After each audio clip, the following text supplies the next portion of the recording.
Hello les amis, je vous retrouve pour une nouvelle vidéo sur le football européen et plus précisément sur la Ligue des Champions 2023-2024 et je vais vous présenter le match Galatasaray contre FC Copenhague. C'est un match qui a lieu ce mercredi 20 septembre 2023 à 18h45 pour le compte de la première journée du groupe A dans cette Ligue des Champions 2023-2024.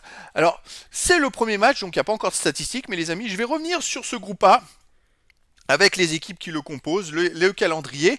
On verra aussi toutes les informations sur ces deux équipes, sur tous les résultats de toutes compétitions confondues, avec les stats depuis le début de la saison. Et on terminera par les compos d'équipes possibles avec les tactiques éventuelles. Et toutes ces informations et stats nous permettront d'avoir une idée, une tendance à ce match. Alors pour ceux qui souhaitent le voir à la télé, sachez que vous pouvez le voir sur Beansport 3. Donc le groupe A est composé donc de Galatasaray Copenhague, du Bayern de Munich et de Manchester United. Alors c'est quand même un groupe, c'est-à-dire que pour Galatasaray et Copenhague, il y a quand même deux grosses équipes dans ce groupe, Bayern de Munich et Manchester United. Ça va être costaud, surtout que je dirais que Galatasaray à la prochaine journée va jouer à Manchester United, alors que Copenhague va recevoir le Bayern de Munich. On sait à quel point le Bayern est difficile en poule. Chaque année, ils gagnent quasiment tous leurs matchs.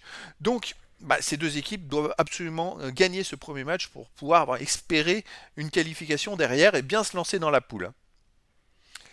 Les résultats, les derniers résultats depuis le début de la saison. Alors, c'est pas 6 matchs joués, c'est 11 matchs joués par Galatasaray. Et sur ces 11 matchs joués, c'est plutôt intéressant. C'est 8 victoires, 3 nuls, aucune défaite, 21 buts marqués, 7 buts encaissés, plus 14 de goal average. Galatasaray est plutôt une équipe très costaud en ce début de saison. Enfin, dans les matchs qu'ils affrontent, ils font le boulot, ils restent quand même sur 6 victoires d'affilée.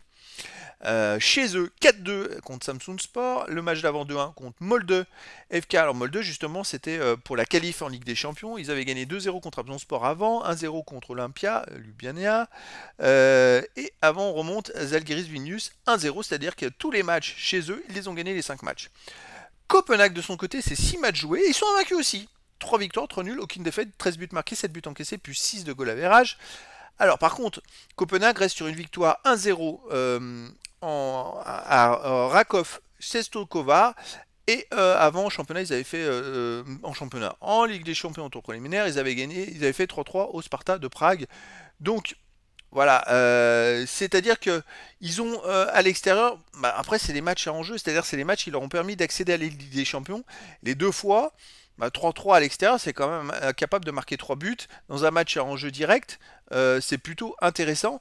On gagnait 1-0 à Rakov Czestochowa, je ne connais pas le niveau de l'équipe, mais voilà, c'est une équipe Copenhague qui est pour l'instant est invaincue cette saison face à une équipe Galatasaray qui joue très très bien, mais on va voir maintenant les compos d'équipe possibles. Alors, pour Galatasaray, ça serait du 4-2-3 avec gardien Muslera, défense Boué, Nelson, Bardaki, Angelo, milieu de terrain Demirbay, Torreira, milieu offensif et ailier Tété, Mertens, Akturoglu et attaquant Icardi. Il y a quand même quelques très bons joueurs, on pense à Mertens, à Icardi. C'est pas étonnant que cette équipe réalise de très bons résultats. Copenhague, de son côté, ça serait du 4-3-3 avec gardien Grabara, défense Geller, Vavro, Dix, Melling, milieu de terrain Clem, Jensen, Diogo Gonçalves, attaquant Bardghji, Oscarson et Akuri. Donc voilà, deux équipes très intéressantes, un match finalement, qui peut l'être aussi, surtout que ces deux équipes voudront absolument gagner pour bien se lancer dans cette Ligue des Champions, surtout face aux deux ogres du groupe qui sont Manchester United et le Bayern de Munich, dont les amis, je vous donne rendez-vous ce mercredi 20 septembre 2023 à 18h45 pour le match de la première journée du groupe A et donc pour la Ligue des Champions 2023-2024, Galatasaray reçoit le FC Copenhague. Voilà les amis, je vous dis à très bientôt pour une nouvelle vidéo.